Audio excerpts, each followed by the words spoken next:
अस्सलाम वालेकुम स्टूडेंट्स, मैं माजिद अली, आपका कंप्यूटर टीचर, आपका वेब डिज़ाइनिंग में एडवांस सीएसएस का टीचर। तो हमने लास्ट वीडियो में कुछ चीज़ें जानी थी, कुछ मैंने वीडियो अपलोड की थी आपके लिए फ्लेक्स बॉक्स के टॉपिक की, लेकिन उसके अंदर कुछ वॉइस का इशू था, कुछ नॉइज़ का भी इशू था, शोर शराबा भी आ रहा था, आवाज़ भी आपको प्रॉपर नहीं आ रही थी। तो उम्मीद है कि इस वीडियो में आपको सारा कॉन्सेप्ट आपका क्लियर हो चुका होगा। तो इस वीडियो में हम डबल काम समझने की कोशिश करेंगे। एक तो उस वीडियो के अंदर मैंने जिक्र किया था इस स्टेटमेंट का, इस स्टेटमेंट का कॉन्सेप्ट क्या है, इस वीडियो में पहले वो समझते हैं। फिर जो लास्ट मैंने वीडियो अपलोड की थी इससे पिछले लेक्चर नंबर 11, उसको भी दोबारा इसी आवाज़ में, ऊंची आवाज़ में आप क्लियर कर देता हूँ कि उसमें क्या बात हो रही है। तो फिलहाल अभी हमने क्या काम किया हुआ है, अभी अगर ये कोडिंग समझ ना आए तो काइंडली मेरा प्रीवियस लेक्चर नंबर 18 से आगे CSS देखिएगा, आपको CSS की समझ आएगी। यहाँ सिर्फ हम एडवांस चीज़ों को डिस्कस कर लेंगे। तो एडवांस चीज़ों में हमारे पास आ जाता है एक क्लास बने जिसका नाम है कंटेनर। बॉर्डर 2 पिक्सल का रखा है, सॉलिड, और इसमें हमने कलर दिया हुआ है पर्पल, जिसका कलर फिलहाल मैं चेंज करके दिखाता हूँ आपको। रेड किया मैंने, कंट्रोल एस करके इस पेज में रिफ्रेश करते हैं और थोड़ा मैं जूम कर लेता ताकि और अच्छे से आपको समझ आए। एक बॉर्डर जिसका कलर रेड आ रहा है हमारे पास, और असल कॉन्सेप्ट हमने जानना है कि जो ये स्टेटमेंट है ये क्या काम करते हैं। तो उसके लिए हमने एक काम ये किया, एक और बनाई क्लास जिसका नाम है चाइल्ड, मतलब कि एक और डिव ही बनाया, आप जो मर्जी नाम रखिएगा। चाइल्ड का मतलब है कि ये पेरेंट के जो कंट्रोल में चीज़ आती है उसे चाइल्ड बोलते हैं। तो इस डिव के कंट्रोल में मैं इस डिव को लाना चाह रहा हूँ, इसलिए इसका नाम मैंने चाइल्ड लिखा है जी। तो चाइल्ड में क्या है, बॉर्डर 10 पिक्सल, आपकी मर्ज़ी जो मर्ज़ी रखें। सॉलिड ग्रीन का मतलब है कि जैसा मर्ज़ी उसमें कलर डिफाइन करें आप। मैंने फ़िलहाल ब्लू कर दिया यहाँ पे, तो वहाँ पहले चेक करते हैं फ़र्क साथ साथ आ रहा है। ब्लू कलर हो गया जी। अब जब ब्लू कलर हो गया तो उसकी विड्थ हमने रखी 200, हाइट रखी है 200, और यहाँ भी आप देखेंगे विड्थ यहाँ कितनी आ रही है 200, हाइट यहाँ भी 200 आ रही है। इसका मतलब ये हुआ कि जब दोनों डिव का साइज़ बिल्कुल सेम है तो फिर इस स्टेटमेंट के बीच में क्या कॉन्सेप्ट है, इसको मैं यहाँ से हटा रहा हूँ, कंट्रोल एक्स करके कट कर रहा हूँ और कंट्रोल एस करके। अब यहाँ चेक कीजिएगा ज़रा, ये जो बाद वाला डिव था, चाइल्ड डिव था, ये हमारे पास क्या कर रहा है, चाइल्ड डिव वाली क्लास वो उस पेरेंट डिव से, मतलब रेड डिव से बाहर जा रहा है। बाहर रीज़न जाने की क्या है, क्योंकि जब दोनों का साइज़ सेम है आपके माइंड में आएगा तो फिर वो कैसे बाहर जा सकता है। तो उसका लॉजिक ये है क्योंकि इसका बॉर्डर हमने किया 10 पिक्सल। 10 का मतलब है कि चारों तरफ से तो 40 पिक्सल बन जाता है। तो उससे डेफिनेटली उस डिव से इस डिव का साइज़ बॉर्डर बेस पे बड़ा होगा। तो यहाँ से तो बिल्कुल उसके इनर से स्टार्ट हो रहा है, यहाँ से उसने 40 पिक्सल जो एक्स्ट्रा चीज़ है उसने बाहर की तरफ धकेलना है, तो बाहर उसने कर दिया। लेकिन मैं चाह रहा हूँ कि जो मैं काम करूँ वो मेरा जो चाइल्ड टेबल है वो हमेशा इस पेरेंट टेबल के अंदर अंदर ही रहे, इससे बाहर नहीं जाना चाहिए। पेरेंट ने जो हदूद लगाई है, चाइल्ड मतलब बच्चा जो है वो उससे बाहर नहीं जा सके। तो इसलिए हम क्या काम करेंगे, अपनी जो स्टेटमेंट है box minus sizing, border minus box, के बॉर्डर के अंदर ही बॉक्स रहना चाहिए, उससे बाहर ना हो। तो कंट्रोल एस करके रिफ्रेश करते हैं।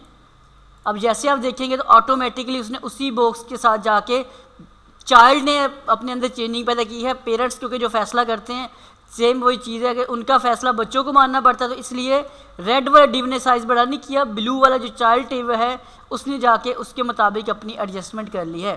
तो फर्स्ट ऑफ ऑल तो आपको ये आई होप सो कॉन्सेप्ट समझ आ चुका होगा कि बॉक्स माइनस साइज की स्टेटमेंट क्यों यूज़ होती है। फिर मैंने बात की थी कि जो लास्ट वीडियो में काम किया वो भी कॉन्सेप्ट आप क्लियर कर दूँगा इसी वीडियो में, तो वो भी मैं साथ ही क्लियर कर देता हूँ।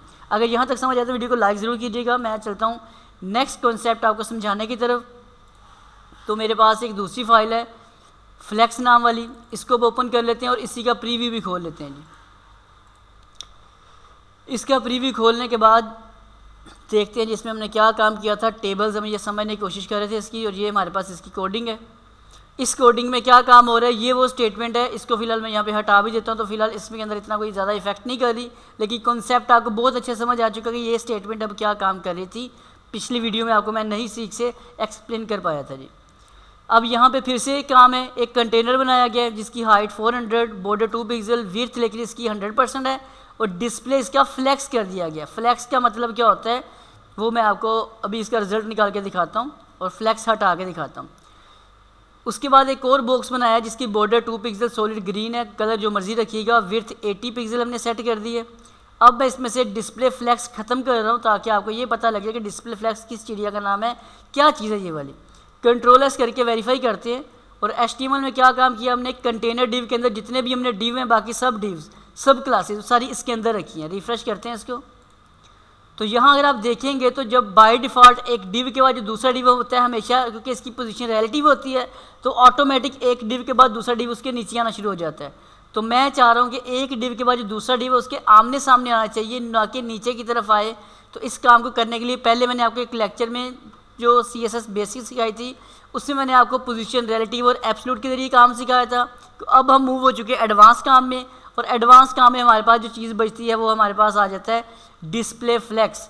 जैसे ही आपने डिस्प्ले फ्लेक्स लगाया और विड्थ हमने 100% की हुई है अपने कौन से डिव की, कंटेनर की, मतलब जो रेड वाला डिव है ये पूरा आप देखेंगे पूरी स्क्रीन पे नज़र आ रहा है, और इसको हमने 100% नहीं किया, जैसी स्क्रीन है वैसा सेट हो जाएगा। तो इतना काम करके इसमें आके कंट्रोल एस मैंने इसको किया, यहाँ पे आके जैसे ही रिफ्रेश करूँगा तो जो आपका डेटा नज़र आता है आपको रोज़ में, वो ऑटोमेटिकली कॉलम की सूरत में आपको शक्ल में नज़र आना शुरू हो चुका होगा। अगर इसके कॉलम थोड़े कम कर लेते हैं, कॉलम थोड़े कम करने से मुराद ये है कि नीचे जो आपका कंटेनर क्लास के जितने भी डिव हैं अगर इन्हें आप कम करेंगे, पिछली बार मैंने आपको 4 से 8 करके दिखाया था, आज 8 से 4 करके दिखा रहा हूँ इस वीडियो में। रिफ़्रेश किया तो ये डिव थोड़े कम हो चुके हैं। अब यहाँ से मैं थोड़ा साइज़ का कम करने की कोशिश कर रहा हूँ जी। अब मैंने इसकी लिमिट यहाँ पर सेट की अपने पास, क्योंकि 8 हैं तो मैं ज़रा तो सॉरी 4 हैं तो इसको 8 कर लेता हूँ मैं, ताकि थोड़े से या 7 को कर लेते हैं, ताकि जो मैं उस वीडियो में एक और कॉन्सेप्ट समझाने की कोशिश की थी वो यहाँ भी आपको अच्छे से मैं समझा पाऊँ कि वहाँ मज़ीद क्या बात कर रहे थे। रिफ़्रेश करता हूँ। अच्छा, अब यहाँ अगर आप देखेंगे तो ये जो यहाँ से लेके यहाँ तक पूरे डिव में पूरे आ चुके हैं। मैं थोड़ा साइज़ इंक्रीज़ कर रहा हूँ।